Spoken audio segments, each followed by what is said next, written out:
Et salut YouTube! Aujourd'hui on se retrouve dans une nouvelle vidéo présentation. Aujourd'hui je vais vous présenter l'enceinte portable Sony SRS XB43.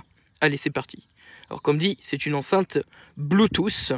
Dans la gamme SRS XB vous avez trois modèles, le XB23, 33 et 43. La différence va être principalement la taille, naturellement, son prix, la capacité à être plus ou moins efficace au niveau du son, plus ou moins puissante également, voilà, et une meilleure aussi également autonomie sur les plus gros modèles, dont celui-là, le 43. Au niveau rapport qualité-prix, vous allez voir que cette enceinte est super bien placée. On est sur un tarif de environ 200 € en moyenne, donc très très bien placé face à ses concurrentes. D'ailleurs, pour ceux qui me connaissent un petit peu sur la chaîne, vous savez que je suis pas très friand de ce genre de matériel, Bluetooth, tout ça, c'est pas trop mon délire. Mais vous allez voir que celle-là me plaît vraiment pas mal. Alors c'est personnel, mais elle me plaît vraiment beaucoup et elle a beaucoup d'atouts. Et c'est pour ça que je fais cette vidéo aujourd'hui, pour vous la présenter et vous partager un peu mon ressenti sur ce matériel-là. À savoir que j'en ai testé quand même pas mal d'autres et vraiment celle-là pour moi est celle qui m'a plu le plus. Donc c'est pour ça que je fais cette vidéo. Également au niveau de la couleur, elles sont présentées, du moins elles sont disponibles dans des couleurs différentes en fonction du modèle que vous allez prendre. En l'occurrence, le 43 est disponible en noir comme actuellement, ou en bleu. Bon, comme son nom l'indique, c'est un modèle extra basse, on en parlera un petit peu après, mais vous allez voir que ce n'est pas que de l'extra basse et elle est capable de faire de très belles choses pour ce type de matériel, je dis bien. Passons à la présentation. On a une enceinte d'à peu près 32 cm de large, à peu près 12 de hauteur pour à peu près 13 de profondeur. Vous voyez que c'est un joli bébé, assez lourd, à peu près 3 kg, donc vraiment, voilà, c'est pas léger, mais ça donne ce sentiment d'hyper robustesse. C'est super bien construit, c'est très joli, et comme dit, voilà, bien lourd. En plus, elle a une super protection, un super indice de protection. Elle est IP67. IP67, ça veut dire qu'elle est résistante à la poussière, au sable, à l'eau, même à l'eau salée. Vous pouvez l'immerger pendant à peu près 30 minutes sous 1 mètre de profondeur. Donc autant dire que si elle tombe dans l'eau par inadvertance ou si vous l'embarquez avec vous à la plage, ça ne va pas lui changer grand chose. Voilà. Donc ça, c'est quand même un super point, les amis. Autre chose concernant cette enceinte, Sony annonce 24 heures d'autonomie. Donc on verra par la suite. Oui, c'est vrai, mais attention comment on l'utilise. Ça peut être moins, comme ça peut être plus. On va retrouver sur le côté des enceintes des espèces de bandeaux lumineux et dans les enceintes des lumières. Donc c'est pas trop mal pour faire une petite ambiance lumineuse. Pourquoi pas. Bon. Et si ça vous intéresse pas, vous pouvez les couper bien sûr. Parce que comme dit, cette enceinte est une enceinte Bluetooth. Donc on a, comme on va le voir après, une application pour pouvoir faire quelques réglages si on le veut. Mais vous allez voir qu'on va pouvoir faire plein de réglages sur elle-même, directement sur l'enceinte. Et d'ailleurs, un bon point aussi, en termes d'accessibilité et d'utilisation, pour une personne non-voyante par exemple, c'est très ergonomique, très facile à utiliser, très pratique, sans passer par l'application carrément, vraiment sur l'enceinte directement. L'enceinte est Bluetooth 5.0, donc c'est vachement cool, ça permet une latence relativement faible. J'ai pu le tester et c'est vrai, c'est quand même assez faible au niveau de la latence. Elle est aussi NFC, donc pour les smartphones compatibles comme les Android, avec ce mode de connexion, on rapproche et hop, ça se connecte en Bluetooth après. Enfin, ça facilite la connexion, même si elle est déjà pas bien compliquée de base en passant par le Bluetooth par exemple. C'est ce qui m'a beaucoup plu sur cette enceinte déjà en premier lieu, c'est le côté qu'elle soit stéréo. Déjà ça c'était un gros point noir, comme j'ai dit, pour moi dans ce style de matériel, c'est qu'ils nous proposaient des enceintes mono, bon. Déjà ça me dérangeait. Là c'est stéréo et en plus c'est pas dégueulasse, donc c'est vraiment chouette. Alors c'est pas bien grand, 32 cm de large, on va pas avoir une stéréo hyper large, mais quand même ça a le mérite d'exister et ça permet au moins d'écouter la musique, on va dire dans son entièreté. Voilà, au moins on va pas se taper un fichier stéréo compressé, du moins l'écraser en mono, et puis voilà. Là, au moins, on a 2 vrais canaux, et ça fait bien le job. On va y retrouver, donc, comme j'ai dit, c'est une enceinte stéréo, donc on va y retrouver 2 tweeters, en gauche et droite, en haut. En bas, on va y retrouver 2 haut-parleurs de forme à peu près triangulaire. Sony annonce que la forme triangulaire aide à la meilleure qualité, la meilleure diffusion, la meilleure présence. Et sur les côtés, un peu à la mode JBL, on va y retrouver des radiateurs passifs, ce qui permet de renforcer le grave et d'asseoir un peu plus le signal sonore et de lui donner un peu plus de rondeur et de punchy. Voilà. Donc vous voyez qu'elle est bien équipée quand même. Comme vous pouvez le voir, moi j'ai rajouté une petite coque en silicone autour de l'enceinte. Non pas vraiment pour la protéger, parce que comme je l'ai dit, elle a déjà on va dire un physique assez robuste et elle inspire vraiment confiance au niveau de sa fabrication. Mais principalement pour ça, pour la sangle sur le dessus. Parce qu'elle n'a pas de poignée, cette enceinte. Et bon, pour la trimballer, c'est quand même plus pratique, pour la transporter, pardon. C'est quand même plus pratique d'avoir une petite sangle, une petite poignée, ce que vous préférez. Bon là, à la base, c'était une sangle beaucoup plus longue, mais je l'ai bricolée pour faire vraiment un format poignée, que ça puisse être transporté facilement.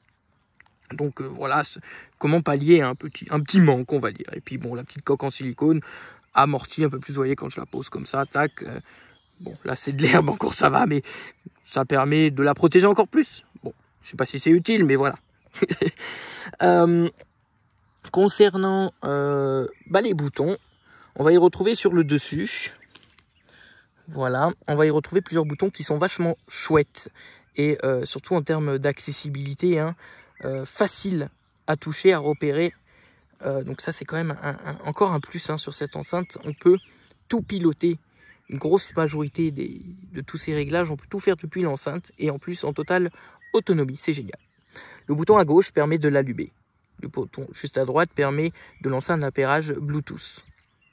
Juste à droite, on va y retrouver encore le fameux bouton que moi j'appelle le Magic Button. Le Magic Button, en fait, il sert à plein de choses. Il sert un appui, permet de mettre play ou pause, la musique.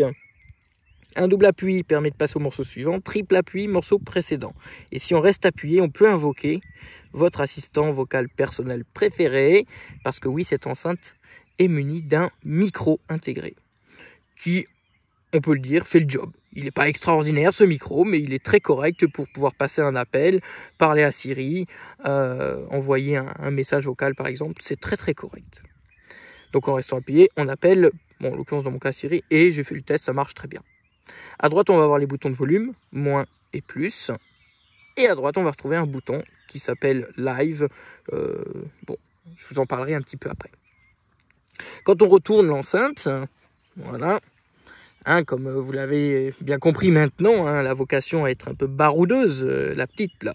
Donc derrière, on a un capot qui va venir protéger les quelques connecteurs et quelque chose de sensible. Donc ce capot qui est un capot étanche, pensez bien à le remettre quand vous avez terminé les amis, parce que je pense pas que l'enceinte elle aime vraiment de se prendre la flotte ou quoi, du moins les connecteurs là que je vous montre, donc derrière le capot étanche, du moins ce capot permet à l'étanchéité au niveau des connecteurs et de ces quelques boutons.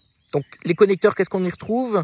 Un port USB type A pour recharger n'importe quel appareil, oui je dis bien pour recharger un appareil, parce que cette enceinte fait office de power bank, donc de batterie externe. Et oui, parce que sa batterie intégrée fait à peu près 5000 mAh, un petit peu moins, ce qui est beaucoup, hein, ce qui contribue, comme je l'ai dit tout à l'heure, à cette très grande autonomie. Et on peut, si besoin, si on manque un peu d'énergie, venir recharger son smartphone. On a en plus une capacité très suffisante de recharge, au niveau c'est presque 5000 mAh, et on a une puissance très correcte. On a 1 ampère sur 5 watts, donc c'est suffisant pour les smartphones par exemple. Sur la droite, on va y trouver un port jack pour pouvoir connecter autre chose que du Bluetooth pour la musique. Et à droite, le port de chargement en USB-C. Voilà, donc pour pouvoir venir recharger l'enceinte, à savoir que le chargeur est compris dans la boîte bien sûr, et que à peu près pour une charge pleine, quand elle est vide, il faut compter à peu près 4h, 4h30, voilà par là, si on utilise le chargeur vendu avec, hein. Je suppose que si on prend un chargeur un peu plus puissant, parce que le chargeur vendu avec c'est 15 watts, si je dis pas de bêtises, je pense que si on en prend un peu plus puissant, ça peut charger plus vite, mais bon, le fait que ça charge lentement, ça protège la batterie, ça l'économise, donc c'est bien. À droite, on va avoir un bouton justement pour connaître son niveau de batterie. Donc quand elle est allumée, on appuie dessus et boum, ça va parler et nous donner le niveau de batterie. Bon, c'est en anglais, mais bon, ça va, même si on parle pas l'anglais, ça se comprend assez facilement. Parlons de la batterie d'ailleurs, justement, petit tips. Si vous avez un smartphone, que ce soit Android ou iPhone, vous pouvez par exemple sur l'iPhone connaître le niveau de la batterie de l'enceinte avec les widgets batterie. Widget batterie, et vous pouvez voir en temps réel le niveau de batterie. Il est gradué, c'est pas au moindre pourcentage, c'est gradué de 20 ou 30% à peu près à chaque fois. Mais bon, tellement une grande autonomie que ça va. Sur la droite, on va y retrouver encore deux boutons. Le premier, par exemple, pour pouvoir éteindre ou allumer la lumière, si on veut allumer ou éteindre la lumière intégrée. Et l'autre pour pouvoir faire un appairage multi-room avec d'autres enceintes. Alors Sony annonce, écoutez ça les amis, qu'on peut connecter l'enceinte pour faire du multi-room sans enceinte. C'est quand même incroyable. Alors bon, vous allez me dire, oui, bon, c'est pratique dans le cadre d'un champ, par exemple comme là, où on veut organiser quelque chose, pourquoi pas. Et ça peut être vachement pratique d'en jumeler pas mal, si on en a bien sûr, pour agrandir la diffusion d'écoute, la diffusion musicale, c'est cool. Et on peut aussi, et ça c'est encore chouette, même si l'enceinte elle-même est Bluetooth, et stéréo, on peut venir la jumeler avec une autre enceinte pour faire une scène stéréo encore plus grande. Et là, ça doit être intéressant. Je ne vais pas vous mentir, ça me plaît bien. Je ne sais pas, j'en ai qu'une seule, mais ça doit être à tester. Si on veut faire une belle scène stéréo, ça peut être pas mal. Bon, bien sûr, en gardant à l'esprit que ça reste une enceinte baroudeuse nomade en Bluetooth. On n'est pas en train de parler d'un ampli, mais j'y reviendrai après. On va refermer le petit capot, hop, et on le clipse bien pour que ça reprenne bien ses fonctions d'étanchéité et qu'elle soit à toute épreuve, résistante à toute épreuve, dirons-nous. Donc voilà. Voilà pour la présentation, en somme, le plus détaillé que j'ai pu vous faire de l'enceinte. Il faut savoir que cette enceinte, on peut y connecter deux appareils en simultané dessus en Bluetooth, donc c'est pas mal. C'est pratique pour passer de l'un à l'autre, par exemple. Comme je l'ai dit, donc elle est connectée en Bluetooth, donc on a deux applications. En l'occurrence, Sony a fait en sorte qu'il y ait deux applications. Pourquoi pas. La première qui va permettre de gérer l'enceinte, la mettre à jour et faire quelques réglages. Et un peu plus de réglages que ce qu'on a sur l'enceinte, mais c'est normal. Principalement pour la musique, les modes d'écoute et aussi pour les lumières. Voilà. Et l'autre application qui s'appelle Fiestable. Bon, pourquoi pas, qui permet de faire comme si on était un DJ, donc avec des effets de DJing et des trucs comme ça. Bon, pourquoi pas. Personnellement, je trouve ça un petit peu gadget, mais bon, il en faut pour tout le monde. Pourquoi pas. Voilà, donc c'est un truc à essayer. Au moins, ça a le mérite d'être ultra complet. Cette enceinte propose beaucoup de choses. La lumière, le stéréo, les effets de DJing, des modes intégrés, comme je vais le dire juste après, une grosse batterie. Vraiment, c'est pour moi une enceinte hyper complète. Donc voilà. Qu'est-ce qu'on peut gérer dans l'autre application, donc Fiestable pour faire la fête et pour faire les réglages et tout, pourquoi pas, mais dans l'application pour la manager, on a les réglages pour par exemple choisir comment la lumière va s'allumer, du moins de quelle couleur, quelle intensité, la mettre on ou off. Bien sûr, elle va s'éclairer aussi en fonction de la musique, c'est pour donner un peu le rythme, le move, l'ambiance, c'est excellent. Voilà. On va pouvoir choisir si on veut qu'au démarrage la batterie soit énoncée. On peut choisir si au bout de 15 minutes d'inutilisation, elle se coupe, elle se met en veille toute seule. Et on peut choisir après un mode d'égalisation à la main. On peut égaliser un peu les fréquences soi-même. Ou choisir entre trois modes, que je vais dire juste après. On peut encore la mettre en mode d'économie d'énergie. Ça va couper toute correction. Bon, voilà. Mettre à jour le logiciel, voir quelques informations également sur l'enceinte. On peut choisir aussi les codecs, parce qu'il y a 3 codecs Bluetooth pris en charge, AAC, SBC et LDAC de chez Sony. Donc on peut le laisser ou en auto ou venir choisir le codec qu'on veut. Voilà. Et quelques autres petites options par-ci et là.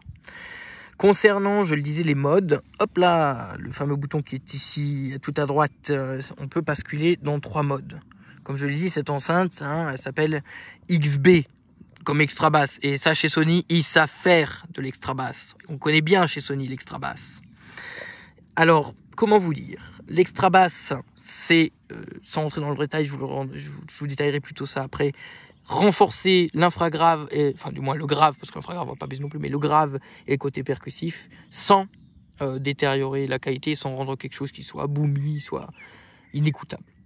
On a le mode live, comme son nom l'indique hein, sur le bouton, voilà, pour faire comme si on était sur scène, quoi, si vous préférez. Ça élargit la scène sonore. Et on a le mode off. Off, ça coupe toute correction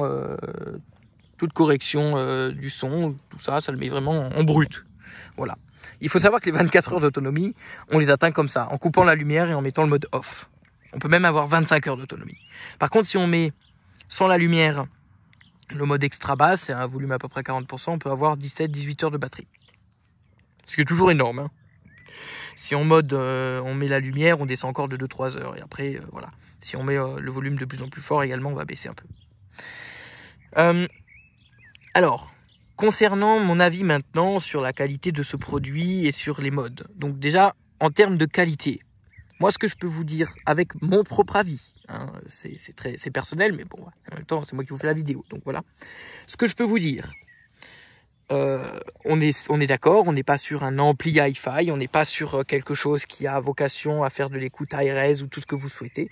On a un produit qui est fait pour être transportable, pour être mobile, pour être pratique, pour être chouette, pour pouvoir se faire plaisir autant comme je suis là, dans un champ, que à la plage, à la piscine, ce que vous voulez.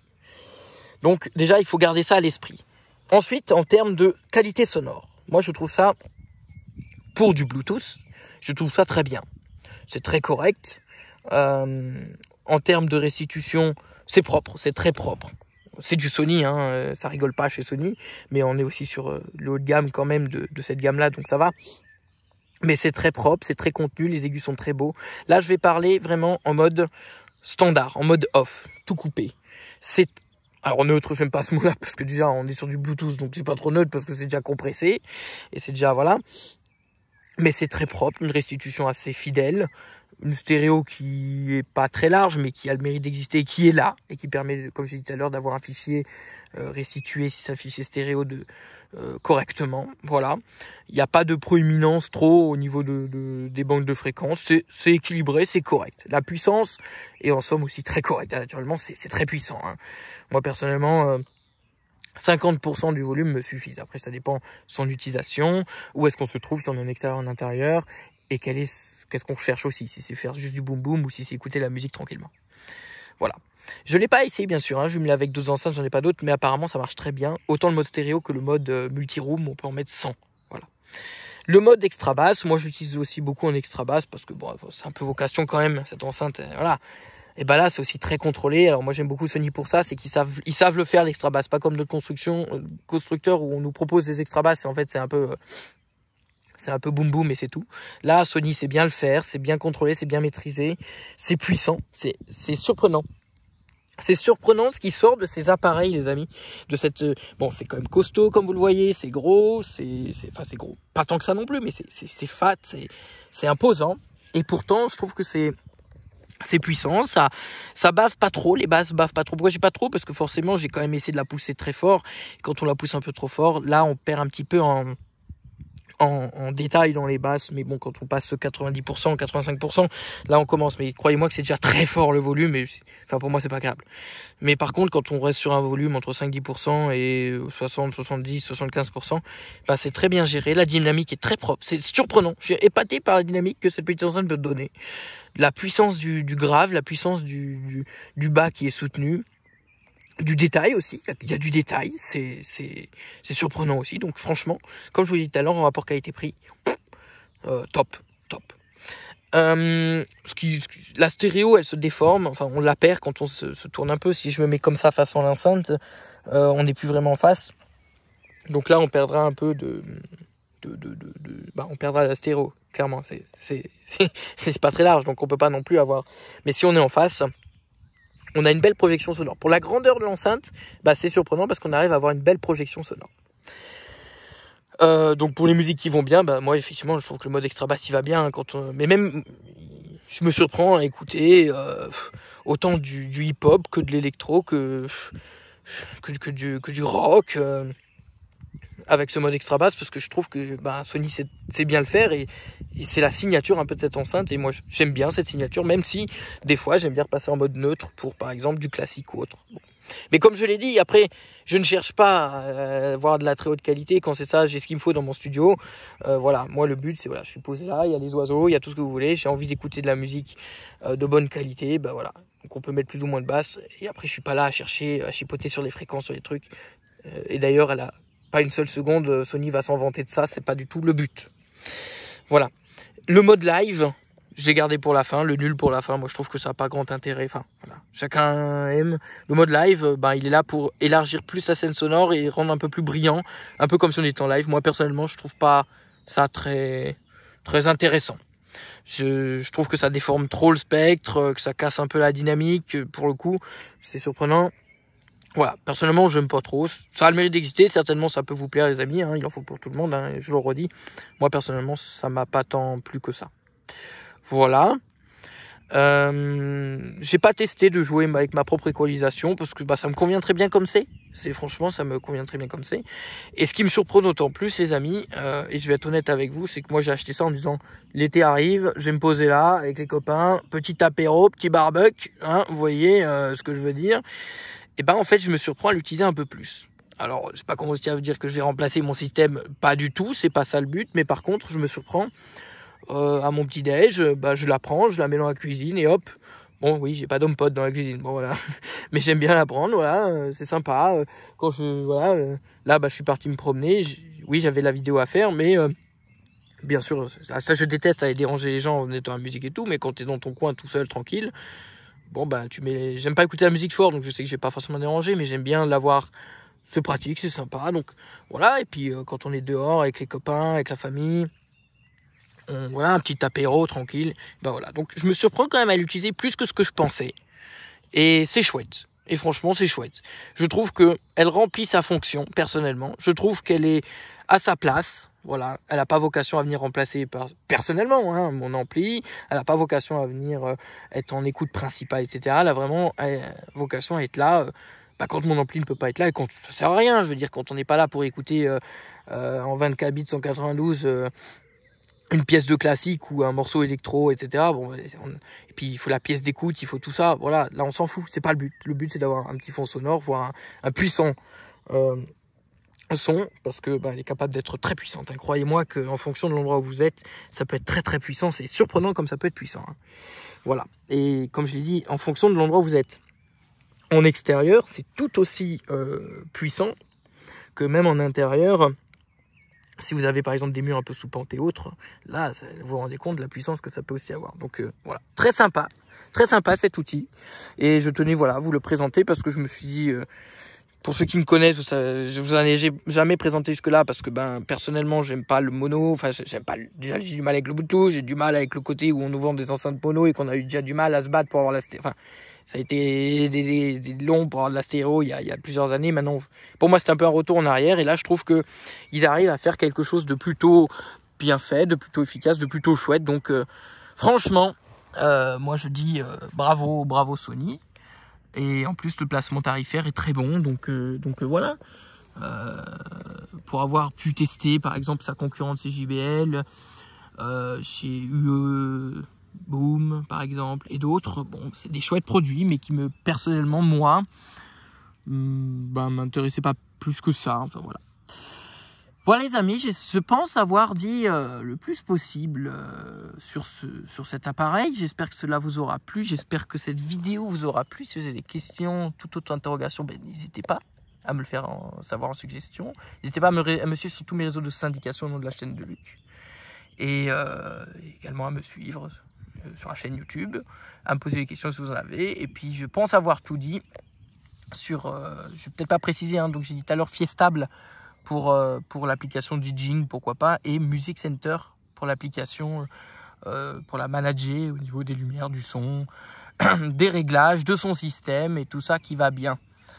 Voilà les amis, on a fait le tour. Moi j'espère que cette vidéo vous aura plu et je vous dis à la prochaine. Salut, ciao, bye bye.